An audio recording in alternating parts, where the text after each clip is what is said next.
Hi friends, welcome to my channel. ఈరోజు ఈ వీడియోలో మనం తెలుసుకోబోయేది తండ్రికి భయపడే పిల్లలు పెద్దయ్యగా ఎలా తయారవుతారు అనేది ఈ వీడియోలో తెలుసుకుందాం. చాలా మంది పేరెంట్స్ తమ పిల్లలను కంట్రోల్ చేయాలని చూస్తూ ఉంటారు. ముఖ్యంగా తల్లిదండ్రులు పిల్లలపై ప్రేమ చూపించరు, కొట్టడం, తిట్టడం లాంటివి చేస్తూ ఉంటారు. అలాంటి పిల్లలు పెద్దయ్యాక ఎలా తయారవుతారో సైకాలజీ ప్రకారం ఏం జరుగుతుందో తెలుసుకుందాం. చిన్నతనంలో తండ్రికి భయపడుతూ పెరిగిన పిల్లలు వ్యక్తిత్వంపై ఆ ప్రభావం జీవితాంతం ఉంటుంది. తండ్రి అంటే గౌరవం ఉండటం వేరు, భయం ఉండటం వేరు. నిత్యం భయపడుతూ పెరిగిన పిల్లలు మానసికంగా చాలా వీక్ గా ఉంటారు. ఇలాంటి పిల్లలు ఎలా ఉంటారంటే ఇతరులను మెప్పించాలనే తపనలో ఉంటారు. చిన్నప్పుడు తండ్రి కోపానికి గురి కాకుండా ఉండటానికి పిల్లలు ఎప్పుడు ఆయన సంతోష పెట్టడానికి ప్రయత్నిస్తూ ఉంటారు. ఇదే అలవాటు పెద్దయ్య కూడా కొనసాగుతుంది. వీరు ఇతరులకు నో చెప్పడం రాదు, చెప్పలేరు. ఎదుటివారు ఏమనుకుంటారా అని అనవసరంగా భయపడుతూ ఉంటారు. ఇలాంటి పిల్లలకి ఆత్మవిశ్వాసం చాలా తక్కువగా ఉంటుంది. తండ్రి ఎప్పుడు విమర్శిస్తూ లేదా భయపెడుతూ ఉంటే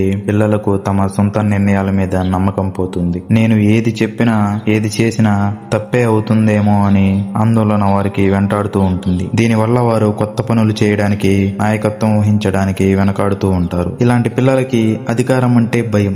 చిన్నతనంలో తండ్రిని చూసి భయపడిన వారు పెద్దయ్యాక బాస్, టీచర్ల లేదా ప్రభుత్వ అధికారులు వంటి అథారిటీ వ్యక్తులకు చూసి విపరీతంగా ఆందోళన చెందుతూ ఉంటారు. వారు తప్పు చేయకపోయినా పై అధికారుల ముందు వణికిపోవడం లేదా మాట తడబడడం వంటివి జరుగుతాయి. తండ్రి ప్రవర్తన ఎప్పుడు మారుతుందో అని చిన్నప్పుడు గమనిస్తూ ఉండటం వల్ల వీరు పెద్దయ్యాక కూడా ఎదుటివారి ముఖ కలయికలను, స్వరాన్ని అతిగా విశ్లేషిస్తారు. ఎవరైనా చిన్నగా గొంతు పెంచినా లేదా సీరియస్ గా ఉన్నా అది తన వల్లే జరిగిందేమో అని వీరు కంగారు పడిపోతూ ఉంటారు. దీనినే సైకాలజీలో వాకింగ్ ఆన్ ఎగ్ షెల్స్ అంటారు. ఇలాంటి పిల్లలు భావోద్వేగాలను దాచుకుంటూ ఉంటారు. తండ్రి ముందు ఏడిస్తే బలహీనుడవుతానని లేదా మాట్లాడితే కోపడతారేమో అని భావాలను అణిచివేసుకున్న పిల్లలు పెద్దయ్యాక కూడా తమ బాధను లేదా కోపాన్ని వ్యక్తపరచలేరు.